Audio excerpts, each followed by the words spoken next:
নড়াইল সদর উপজেলার সিংগাসলপুর ইউনিয়নের বড়কুলা এলাকায় পূর্বশত্রুতা ও আধিপত্য বিস্তারকে কেন্দ্র করে স্থানীয় দুটি পক্ষের সংঘর্ষে ৪ জন নিহত হয়েছেন। খুলনা থেকে নজরুল ইসলাম নবীনের প্রতিবেদনে দেখুন বিস্তারিত। ক্যামেরায় ছিলেন সোহেল রানা। সোমবার ভোর আনুমানিক ৫টা ৪০ মিনিটে এ ঘটনা ঘটে।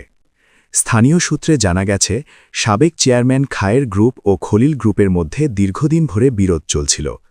এর জেরে বড়কুলা এলাকায় দুই পক্ষের মধ্যে সংঘর্ষ বাধে।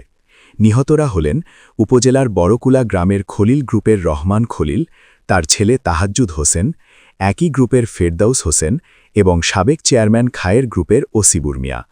তারা সবাই বড়কুলা এলাকার বাসিন্দা।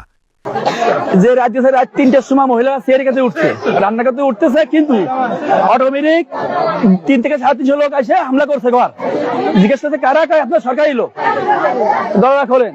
এরা দরজা খুলছে, যেভাবে দরজা খুলছে, খয়ের মোল্লা দুই ভাই মাহবুব শাহাবুর ৩-৪টে শর্ট গান, খয়ের মোল্লা হাতে 2টা ও দুই ভাই 2-4টে শর্ট গান দিয়ে 22 রাউন্ড গুলি চালাইছে। এই যে লাশগুলো লাশগুলো দেখছেন, প্রতিটা লাশের পেটে গুলি আছে। সেনাবাহিনী তথ্য, সেনাবাহিনী খুশা পাইছে, সেনাবাহিনী খুশা পাইছে এবং সেনাবাহিনী দেখছে লাশের পেটে গুলি আছে। গুলি করার পরে এদের পেট ফাই দিয়ে গেছে, কিন্তু কোনো গ্যামজাম ফাসাদ কিছু হয় নাই। ঘরে হামলা করে 4টে লোক, আমাদের দলের 4টে লোক, খলিল শেখ, ফেরদাউস শেখ, তাহাজ্জুদ শেখ, আতিমুল্লাহ, এই 4টে লোকের 4 রাউন্ড গুলি পেটে ফেলাইছে। পেটে ফেলার পরে মারে ফেলাই দিয়ে গুলি করে পরে পেট ফাই ফেলাইছে। ঘটনার পরপরই নড়াইল সদর আর্মি ক্যাম্পের সেনা সদস্য ও পুলিশ ঘটনাস্থলে পৌঁছে পরিস্থিতি নিয়ন্ত্রণে আনে। বর্তমানে এলাকায় আইনশৃঙ্খলা পরিস্থিতি স্বাভাবিক থাকলেও উভয় পক্ষের মধ্যে চাপা উত্তেজনা বিরাজ করছে। নিহতদের স্বজনদের মধ্যে ক্ষোভ ও শোকের ছাপ দেখা গেছে।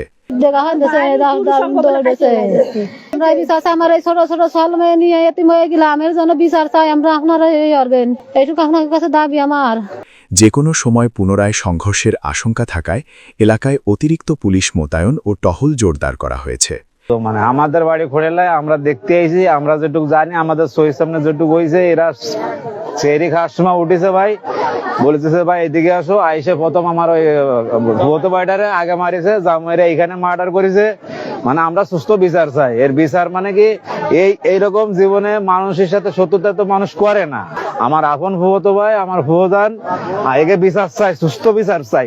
সংশ্লিষ্টরা জানান, পরিস্থিতি নিয়ন্ত্রণে রাখতে আইন শৃঙ্খলা বাহিনী সতর্ক অবস্থানে রয়েছে এবং ঘটনায় জড়িতদের বিরুদ্ধে আইনানুগ ব্যবস্থা গ্রহণের প্রক্রিয়া চলমান রয়েছে।